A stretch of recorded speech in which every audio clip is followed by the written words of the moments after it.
Hello everyone, তো চলে আসলাম আজকে একটা ছোট্ট ব্লগ নিয়ে। তো আমরা প্রথমে এসেছি মহামুনি বৌদ্ধ বিহার। এটা পাহাড়তলিতে অবস্থিত, চট্টগ্রামের রাজধানী পাহাড়তলি। তো এখানে অনেক দিন আসার ইচ্ছা ছিল, তো ইচ্ছাটা আসলে পূরণ হয়ে গেল। কারণ বাংলাদেশের সর্ববৃহৎ বৌদ্ধ বিহার নামে পরিচিত এটা। তো দেখি আশেপাশে, এটা হচ্ছে বিহারের মেইন গেট।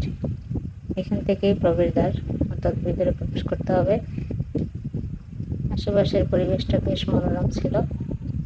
পাশে অনেক অনাথ আশ্রম আছে, তারপর বিহারের আন্ডারের যে স্কুল, কলেজ, অনেক ধরনের প্রতিষ্ঠান আছে। তারপর মাঠও আছে, এখানে অনেক দোকানপাটও আছে, কিন্তু ওই সাইডে আমরা যাই নাই। তো এটা হচ্ছে প্রবেশদ্বার। এখানে লেখাই আছে যে কতটুকু জমির পরিমাণ, 15.65 একর। তো এখানে অনেক লেখা, এই যে বৌদ্ধ বিহার সম্পর্কে অনেক তথ্য দেওয়া আছে। এগুলো পড়ার আসলে আমার সময় হয় নাই। তো যিনি পড়ার তিনি পড়তেছিলেন, আমার হাজব্যান্ড। উনি ঠিকই তথ্যগুলো নিজের মাথায় নেওয়ার চেষ্টা করছেন। তো আমরা যখন আসছিলাম তখন দেখি অন্যরা ওই বিহারে ঘুরতে আসছেন।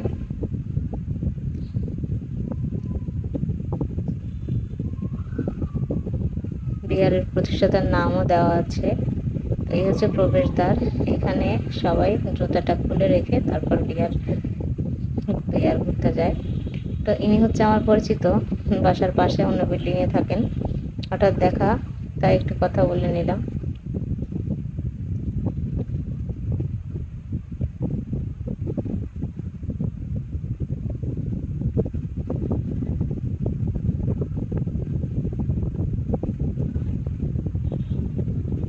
তো আমি একটু প্রণাম করলাম।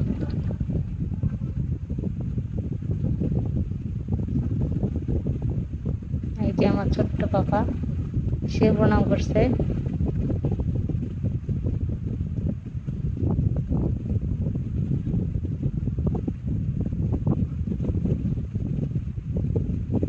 তো আমি চারপাশটা অনেক ঘুরে দেখছিলাম যে আসলে কেমন। তো এটা হচ্ছে এই বিহারের যে মূর্তিটা আছে, এর চারপাশটা এরকম খোলা আছে। তো আমি চারদিকটা আসলে ঘুরে দেখছিলাম, পরিভ্রমণ করতেছি।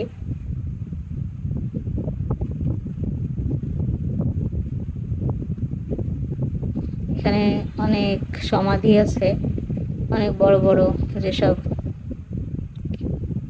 প্রান্তে আছেন তাদের সমাধিগুলা। এখানে অনেক ফুল গাছ। তো আমরা চারদিকটা ঘুরে ঘুরে দেখছিলাম যে কেমন। তবে এখানটা আমার কেমন জানি একটু গা ছমছম করছিল, কারণ সবগুলো সমাধি তো, এই জন্য একটু কেমন লাগছিল ঘুরতে। তারপরে ঘুরছি। অনেক বড় এরিয়া, অনেক বড় এরিয়া। এরিয়াটা হাঁটতে হাঁটতে আমার পায়ে ব্যথা হয়ে গেছে, এত বড় এরিয়া।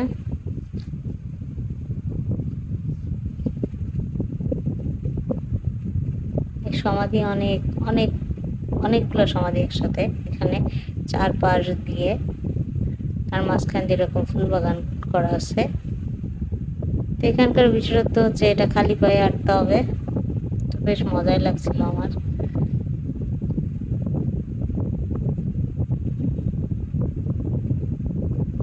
আমি ভাবছি যে আমার ছবি তুলতেছেন, কিন্তু আসলে আমার ছবি না, উনি আমার ভিডিওই করছেন। এটা আমি বুঝতে পারি নাই, পরবর্তীতে যখন ফোন দেখছি তখন বুঝতে পারছি।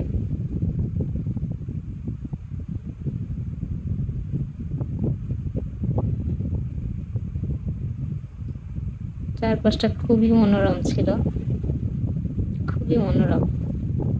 যদিও আমরা বৃষ্টির সময় গিয়েছিলাম, অর্থাৎ বর্ষাকাল তখন ছিল, চারপাশটা একটু অন্ধকার ছিল, আলো কম ছিল।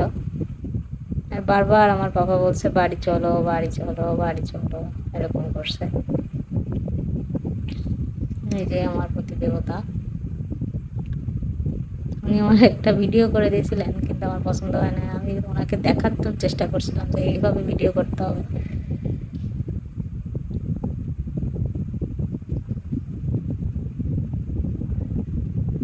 সেভাবেই আসলে ক্যাপশনটা দেওয়া বা ভিডিওটা ক্যাপচার করেছিলাম।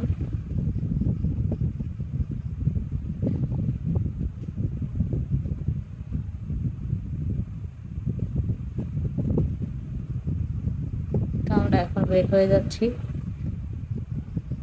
পরবর্তীতে আবার আসবো, কারণ এখানে পয়লা বৈশাখ অনেক বড় মেলা বসে, 1 সপ্তাহ যাবত। তখন আসার ইচ্ছা আছে, কিন্তু পয়লা বৈশাখে আসলে আসা হলো না।